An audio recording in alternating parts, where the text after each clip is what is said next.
ekibuga Entebbe kyekimu ku ebyo ebikyakuumye ennono z'ensibuko zaabyo. Entebbe linnya liva ku mayinja agakulanga Entebbe zennyini ne kati yagakyaliyo mu kitundu ekyo nga Musibbosa mu Nabusiro bw'atulambika mu kanyumiro kaffe aka kuno kwe kwaffe.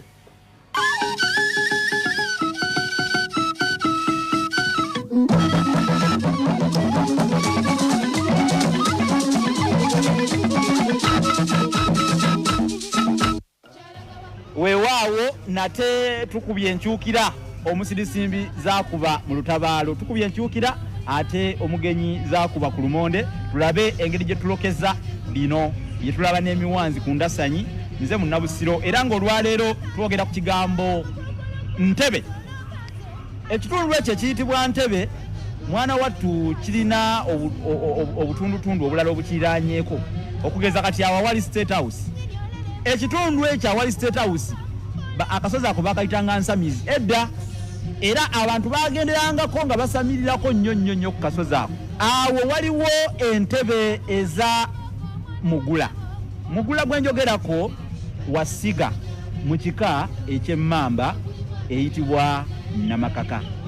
Mugula ono olw'okuba nti yabeeranga awo era waalingawo entebe zino zaalinga mu mayinja mu butonde bwago nga gaakulya ddala nga ntebe, era entebe ezo Mugula yagendanga n'azituulamu ng'azaagala nnyo, ng'atuula mu mayinja ge gali agaakulanga entebe, era baamwogerangako nga baga nti jjajja Mugula agenze mu ntebe ze.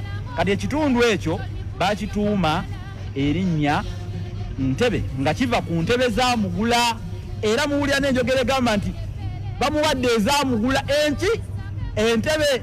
Omugenyi azze atuuse waka mumuwe eza Mugula awo. Eza Mugula zizaawo ziwa omulimu ng'otuula ng'okkalira ng'entamu ey'akabato bw'ekkalira ku ntawumba.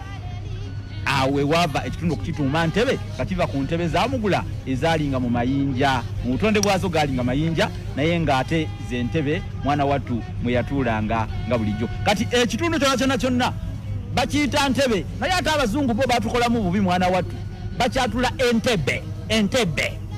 Ne mu kuwandiika bw'ogenda ku Google Map ojja kulaba nga bataddeko Entebbe ne Babbiri, naye mu lulimi Oluganda tetuwandiika bwe kityo. Ekigambo bw'oba okyatula kiri Entebbe. Mwebale nnyo, mwebalire ddala. Nsigale nga nze mu Nabusiro NTV ku ssaawa emu.